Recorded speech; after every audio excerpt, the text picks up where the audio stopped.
नमस्कार, बहुत स्वागत है आपका एपीएन पर। और खासकर इस खास मुलाकात में कुछ शख्सियतें ऐसी होती हैं जो बेहद ख़ास होती हैं, कुछ मुलाकातें भी ऐसी होती हैं जो यादगार हो जाती हैं। आज मेरे साथ जो मेहमान है वो बेहद ख़ास है, राष्ट्रीय स्तर पर ही नहीं अंतर्राष्ट्रीय स्तर पर भी चर्चित भी, ऐतिहासिक भी।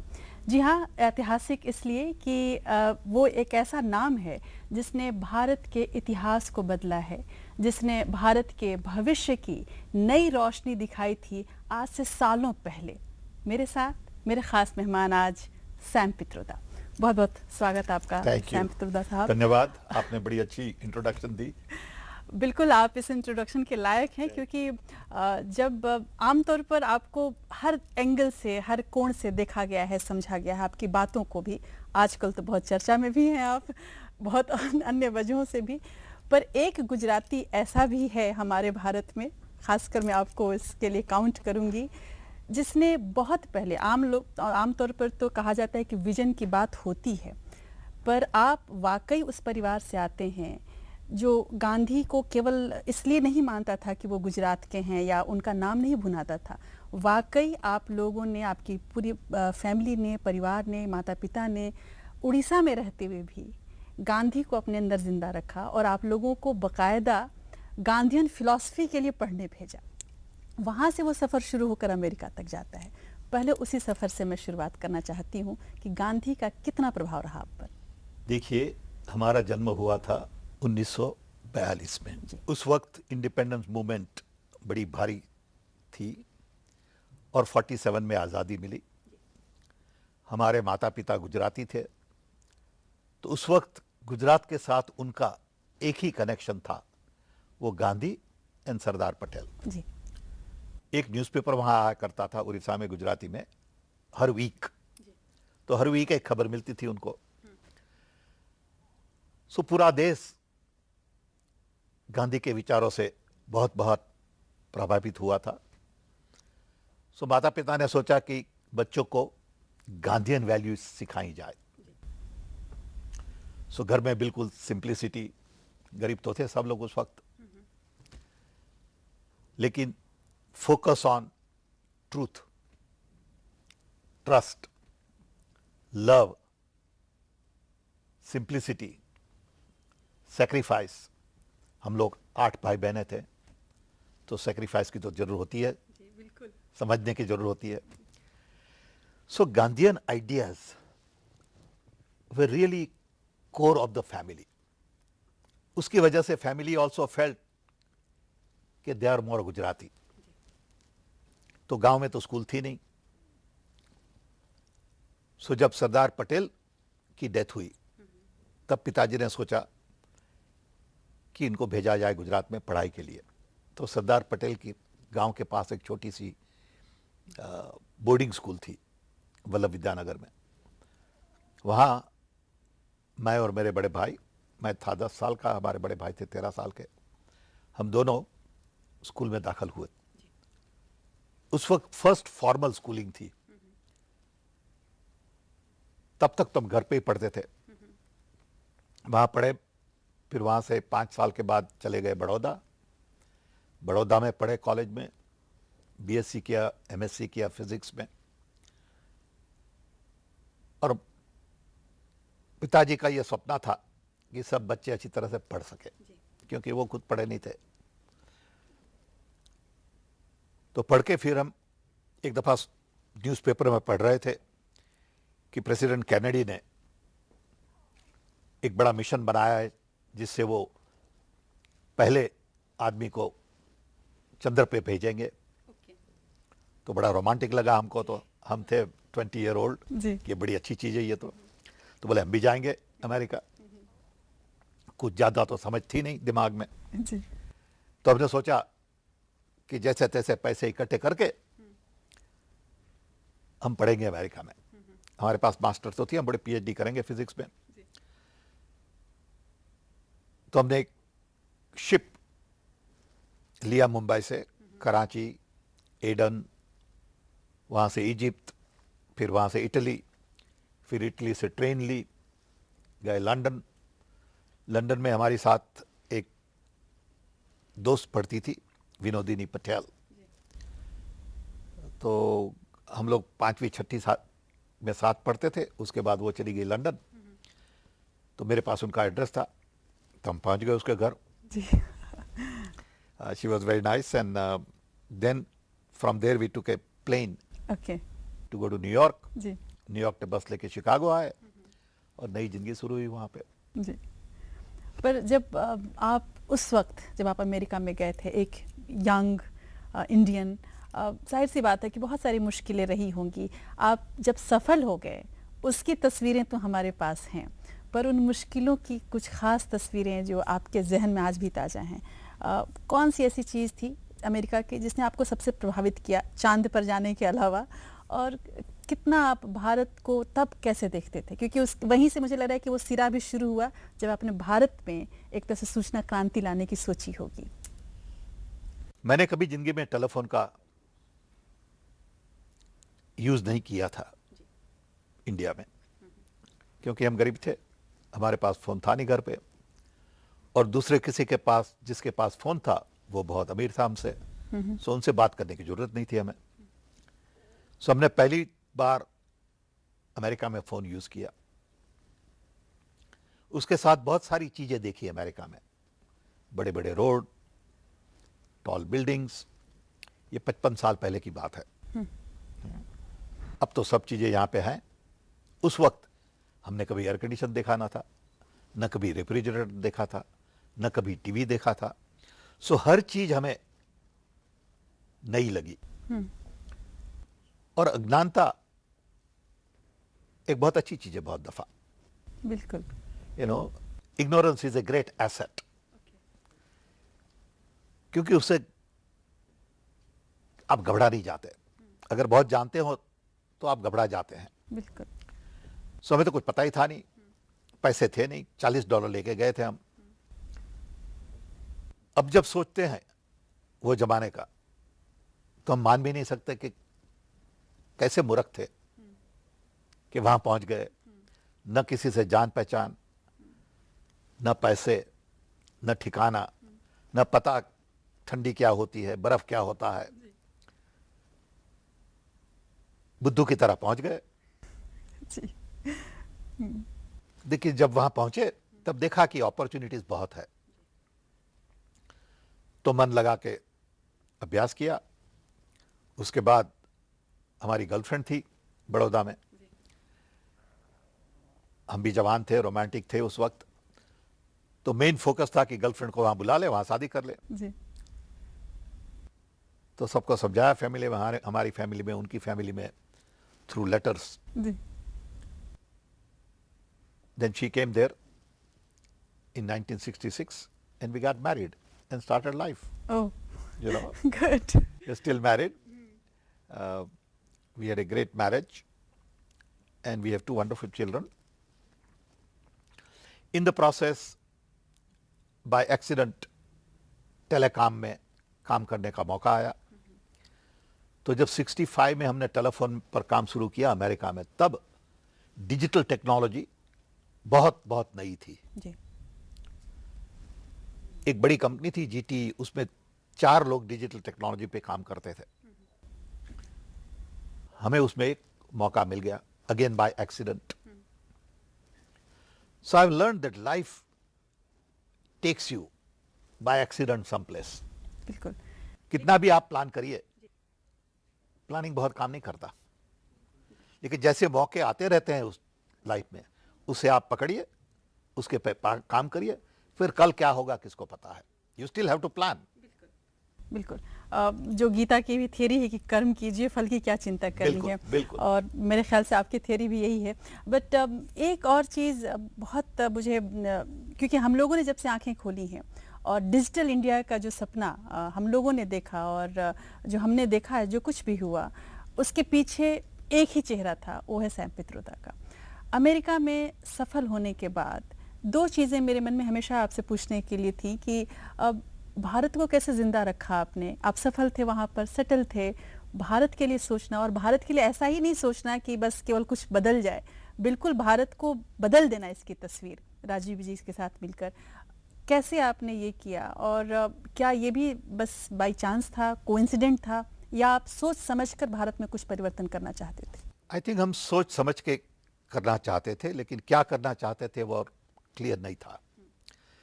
जब हम पढ़ते थे अमेरिका में, तब सब अकेले थे। Loneliness was a problem. Some 15-20 students हर संडे 10 बजे मिला करते थे, 10 से 1 संडे को। And the idea was one to get to know each other and be friends, but also to discuss India. कि इंडिया में क्या क्या हो रहा है। उस वक्त तो इतना टीवी भी था नहीं यहाँ पे, न्यूज़पेपर भी कभी कभी आता था एक वीक में, लेकिन कोई का किसी का कोई रिलेटिव आया, किसी को कुछ समाचार मिले, सोचा कि सब साथ में बैठ के बात करें इंडिया के बारे में। And then it became a discussion group, and we did this for 19 years. And that group kept us connected with India. Problems of India, challenges of India. Parallel हमने धंधा शुरू किया वहाँ पे। पहली कंपनी हमने बेची तो थोड़े बहुत पैसे भी बनाए। पैसे तो थे नहीं हमारे पास, सर जब थोड़ा बहुत पैसा बना तो बड़े खुश हो गए, बोले अब तो क्या जिंदगी आबाद हो गई। सो हम दिल्ली आए हमारे माता पिता को ताजमहल बताने। ओके ओके, क्योंकि रोमांस हमेशा रहा है साथ में आपके। जी, कि माता पिताजी ने कभी ताजमहल देखा नहीं था, तो हमने उन्हें बताया कि आप आ जाइए दिल्ली और हम लोग ताजमहल देखने जाएंगे। जब मैं आया तब मैंने फ़ोन किया हमारी वाइफ को शिकागो में बैक, तो फ़ोन नहीं लगा। तो थोड़ी बहुत अज्ञानता और थोड़ा बहुत अहम, बोले अब इसको फिक्स कर देंगे। ओके, अगर जो हमने सब कुछ समझा होता तो शुरू ही नहीं करते, जी, लेकिन इतनी अक्ल थी नहीं कि कितना कॉम्प्लिकेटेड होगा इंडिया में ब्यूरोक्रेसी, पॉलिटिकल। तो एक दिमाग में घुस गया कि उसको फिक्स करना है। जी, समझे, वो कभी कभी दिमाग में भूत घुस जाता है ना, ऐसा है। तो फिर हमने मिसेस गांधी से मीटिंग मांगी। हमें क्लियर था कि टेलीकॉम और आईटी और कंप्यूटर्स हिंदुस्तान का नक्शा बदल देगी। कैसे वो नहीं पता था, इतना पता था कि ये करना जरूरी है, आज नहीं तो कल। हम नहीं करेंगे तो कोई और करेगा। Luck would have it that Mrs. Indira Gandhi was very supportive. She gave 1 hour. उसी वक्त हम पहली दफा राजीव गांधी को मिले। वो अबाउट हमारी एज के थे और हम दोनों में एक इंटरेस्टिंग कांटेक्ट हो गया। केमिस्ट्री केमिस्ट्री एकदम हो गई पहली मुलाकात में। जी। कभी कभी होता है ऐसा लाइफ में कि पहली मुलाकात में हमें लगा कि this is the man who will support me, and he also felt that this fellow is real. I had this enthusiasm. I was possessed with the idea. I had a passion. And he gave me the political will. अभी भी हम सोचते हैं उनके बारे में तो हमें लगता है कि बहुत जल्दी उनका अंत आया। हिंदुस्तान के लिए उस वक्त राजीव गांधी की बहुत जरूरत थी। उन्होंने हमें एक सपना दिखाया। In a sense, he gave meaning to my life. नहीं तो हमारी लाइफ तो कोई इंजीनियर रहते। इतना बड़ा मौका किसे मिले, लेकिन आई वाज लकी, कैसा मौका मिल गया हमें। तो फिर उनके सपोर्ट से we started working. His strength was very important, his backing was very important. So उस वक्त एक आइडिया था कि इंडिया को डिजिटल टेक्नोलॉजी में ले जाना है। Fibre optics, microprocessors, software, digital switching, all that was worked out. I knew all that because I had worked in the US and we had young talent in India. हम लोगों ने 400-500 engineer को higher किए government के centre में। उनकी talent Rajiv Gandhi का political banking, हमारी domain expertise really planted seeds for digital India in 85. उसके बाद प्रोडक्ट डिजाइन हुए, लोकल एंटरप्रेन्योर्स आए, उन्होंने प्रोडक्शन शुरू किया, local industry, and in the process we train thousands and thousands of people in software, digital computers and all that. उस वक्त सब लोग बोलते थे ये लोग तो पागल है, बोले फालतू कंप्यूटर लगाते हैं, इंडिया में नहीं चलेगा, कि इंडिया में टेलीफोन की क्या जरूरत है इतनी सारी, इंडिया में तो जरूरत है खेती की, अनाज की. तो हम कहते थे देखिए हमें तो वो आता नहीं है, हमें जो आता है हम करते हैं.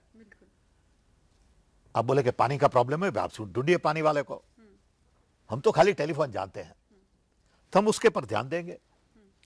बहुत लोग ऐसा कहते थे कि आप टाइम वेस्ट कर रहे हैं. जो टीका करते थे उस वक्त वही सब फोन बड़ा प्रेम से यूज करते हैं आज. सो उस वक्त अपने पास खाली 20 लाख फोन थे. अभी 1.2 बिलियन 1.2 बिलियन फोन्स हैं. पूरा देश कनेक्ट हो गया, बट 25 साल लगे. इसमें सबने योगदान दिया. हमारा तो एक छोटा योगदान था, बट बहुत इंडस्ट्री लोगों ने, साइंटिस्ट ने, यंग इंजीनियर्स ने, सॉफ्टवेयर एक्सपर्ट्स ने, सबने योगदान दिया. इससे न तो खाली टेलीफोन सुधरा, बट सॉफ्टवेयर धंधा वो एक अलग, इंडिया में एक बिल्कुल बहुत बड़ा बन गया.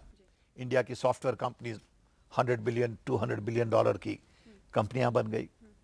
और दुनिया भर में इंडिया को ऐसा एक नाम मिल गया कि सॉफ्टवेयर तो इंडिया वाले जानते हैं.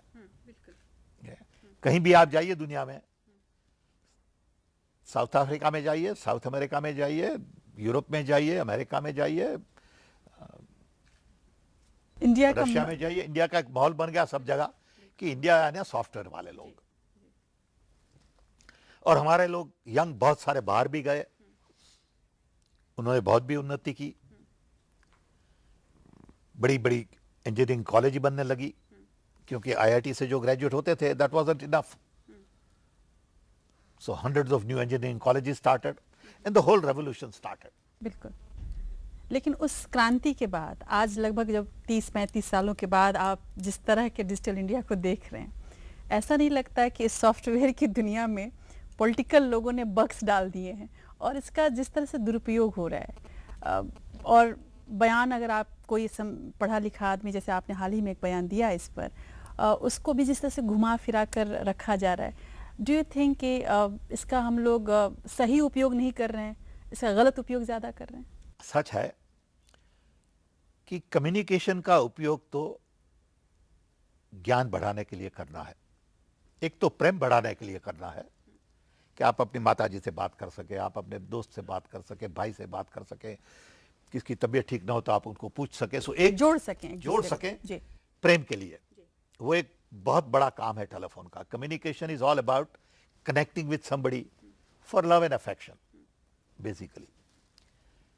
दूसरा पीस है कि डेवलपमेंट के लिए, जिससे आप एजुकेशन में सुधार ला सकें, हेल्थ में सुधार ला सकें, बिजनेस में सुधार ला सकें, प्रोडक्टिविटी बढ़ाएं, एफिशिएंसी बढ़ाएं.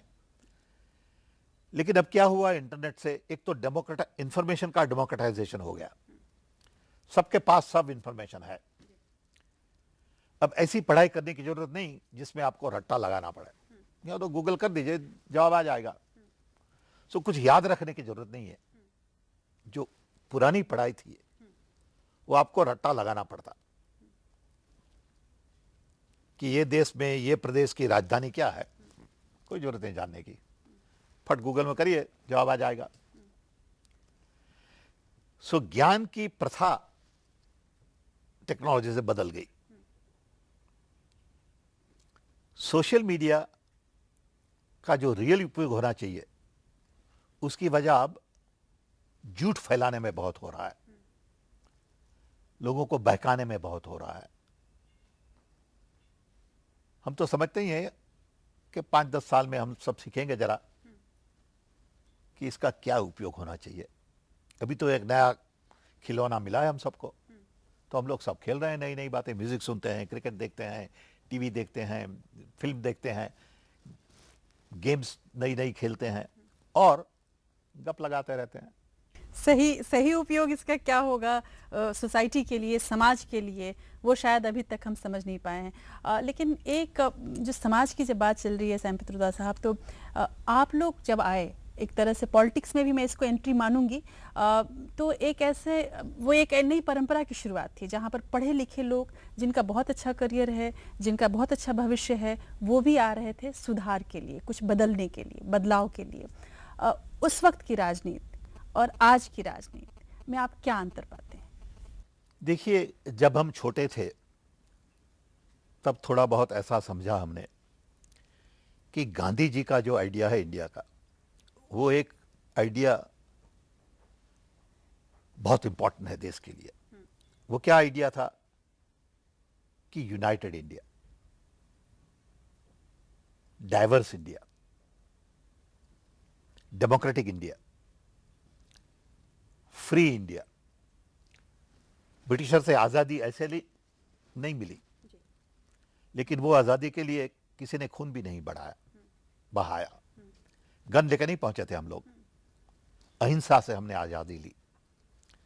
सो ये गांधीयन आइडियाज जो थे वो सब हमारे लिए बहुत इंपॉर्टेंट थे। अब क्या हुआ है कि politicians have started grabbing power for themselves and not to serve people. आप देखिए लास्ट 50-60 साल में कांग्रेस ने क्या किया। अब दो विचार है, बहुत लोग बोलते हैं कांग्रेस ने कुछ नहीं किया, हम बोलते हैं कांग्रेस ने बहुत किया। The fact that Congress could hold country together in a democratic system itself is the biggest accomplishment. The fact that we could promote freedom is the biggest accomplishment. The fact that we could create jobs, build dams, universities, IITs, IIM, space, scratch से शुरू करके वहां तक बिल्कुल बहुत सारा काम किया। लेकिन ये काम के पीछे आजादी थी, मन की आजादी थी, तन की आजादी थी, धन की आजादी थी। You could do whatever you wanted to do. You could speak whatever you wanted to speak. जब उस पर प्रश्न उठता है तो हम सवाल करते हैं। आपको लगता है कि अभी जो माहौल है उसमें फ्रीडम ऑफ एक्सप्रेशन जो सबसे बड़ी ताकत है हमारे डेमोक्रेटिक सिस्टम की, वो कहीं लोग घबराए हुए हैं ना, सब लोग घबराए हुए हैं। ओके, हम तो दूर से देखते हैं। अब देखिए मीडिया वाले भी एक ही लाइन लेके खड़े हैं। आप टीवी चैनल देखिए, खाली नरेंद्र मोदी के सिवाय दूसरा कुछ दिखता ही नहीं है। नहीं, हमारे चैनल पे बाकी कुछ भी दिखता है। अच्छा है, ओके, लेकिन you may be an exception and not a rule. Not that everybody is like that. You can't generalize it. But there is too much of it. Not all of it. और दो लोग हैं जो देश चलाते हैं, नरेंद्र मोदी और अमित शाह। इतना बड़ा देश ऐसे नहीं चलता ना। You have to carry everybody with you. And you cannot divide communities कि ये हिंदू है, ये मुस्लिम है, ये क्रिश्चियन है, ये सिख है। इससे अशांति बढ़ेगी, इससे बिजनेस सफर होगा, इससे जॉब्स नहीं बढ़ेंगे। आपने देखिए 5 साल में हमने जॉब नहीं क्रिएट किए, बातें बहुत की, गप बहुत लगाई, प्रॉमिसेस बहुत दी। आप देखिए ग्राउंड पे रिजल्ट्स क्या है। We don't have enough jobs, we are under fear, demonetization has hurt our small businesses, GST was not properly implemented, हमारा किसान परेशान है, women are not safe। अब ये कैसे चलेगा? बिल्कुल, लेकिन एक यहाँ पर सिंस आप कांग्रेस के एक जिसको कहा जाए बहुत बड़े सलाहकार हैं और कांग्रेस की रूपरेखा कैसे आज की तारीख में तय हो आपके हाथों में है काफ़ी हद तक। यहाँ पर एक सवाल ये उठता है कि इतनी सारी प्रॉब्लम्स हैं जैसा आपने बताया, क्या कमी है कांग्रेस के अंदर जो आप देखते हैं? बहुत मैं चाहूंगी कि एकदम तटस्थ भाव से बताइएगा कि क्या कमी है ऐसी कांग्रेस के अंदर जो अपनी आवाज़ को बिल्कुल मुखर नहीं कर पा रही है, इन सारी प्रॉब्लम्स को उठा नहीं पा रही है। हमारे पास इतने तमाम मौके आए, अगर विपक्ष के तौर पर भी मैं देखूं एक पत्रकार के तौर पर, तो सरकार को घेरने के बहुत सारे मौके कांग्रेस के पास थे, पर वो उठा ही नहीं सके, उन मौक़ों का लाभ नहीं उठा सके। आपको लगता है कि कांग्रेस में भी कहीं कुछ और परिवर्तन करने की ज़रूरत है? राहुल गांधी को कहीं और ज़्यादा सशक्त होने की ज़रूरत है? उनके जो सलाहकार हैं उनको थोड़ा और परिपक्व होने की ज़रूरत है? देखिए, हम सब जानते हैं, including Rahul Gandhi, that Congress party needs to be strengthen, structured properly. पहले तो ये पार्टी एक हवा पे चलती थी, एक माहौल बनाया, सब जुड़ गए। अब दुनिया बदल गई है। You need structures, you need organizations, you need people, you need almost cadre. Congress party cadre based party नहीं है, नहीं थी। राहुल गांधी ने थोड़ा बहुत प्रयत्न किया, लेकिन समय बहुत कम है उसके लिए। तो हमें फ्यूचर में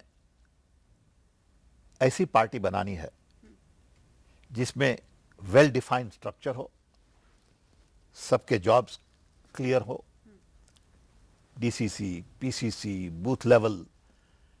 अल्टीमेटली क्या चाहिए पार्टी में? जी। बूथ लेवल मैनेजमेंट चाहिए वोट के लिए। अब देश में 10 लाख बूथ हैं। अगर एक बूथ पर आपको 10 लोग चाहिए